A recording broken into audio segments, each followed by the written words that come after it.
The time is now, the time is now, in America, America. Work and family are at the center of our lives, the foundation of our dignity as a free people.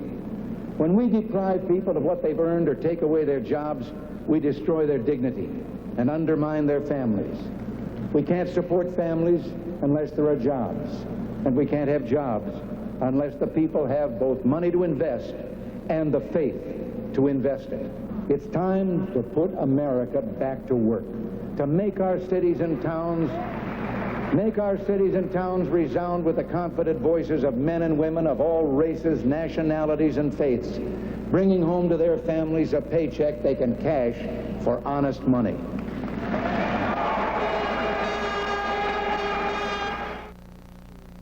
Everybody agrees on the need to create more jobs for Americans. The question is, how do we do it? How do we bring that high unemployment figure down? How do we create an economy in which every American who wants to work can find work? We'll do it by allowing America's economic system to do what it does best: produce. Expand, produce some more, expand some more, and at every step of the way create new jobs, real jobs, jobs with a future for more and more Americans. That'll never happen if the thinking which has been dominant in Washington continues to be dominant. The kind of thinking that calls for more and more government involvement, regulation, supervision. The fact is, jobs created by government programs are usually make-work jobs that may last a year or two, but then disappear, leaving in their wake more unemployed Americans. If we can finally get around to doing what must be done to allow the great engine of America's economy to do its thing, I believe the greatness we've known we'll know again. As president, I will make that happen, and I will do so by implementing the following program. I will act to phase in across-the-board tax cuts for individuals and tax incentives for business. These will increase consumer saving and spending and will encourage industrial expansion, new investment in plant and equipment, growth, and the creation of new jobs. I will act to implement fairer tax depreciation schedules allowed for plant facilities, structures, and equipment, all designed once again to encourage expansion and create jobs.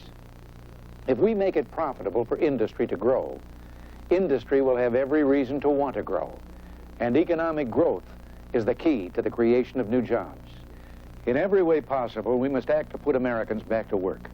We must balance the budget, we must slow the growth of government, we must cut tax rates. I'm reminded that every tax rate cut in this century has strengthened the economy and has created more new jobs and more commerce among our people. We must reaffirm our faith in our dynamic free enterprise economy to help business and industry, not slow it down with unnecessary government interference and overregulation. Now it's time to say enough. Enough of government discouraging instead of encouraging American business. Enough stagnant, no-growth thinking. Enough high unemployment without any answers. I want to prove to this nation and all the world that we can turn things around. I want the federal government to stop depressing our economy and start reviving it. And my program will revive it. It will revive all of the energy initiative, know-how, enthusiasm that were responsible for making America's economic system great in the first place. We can have great new economic growth.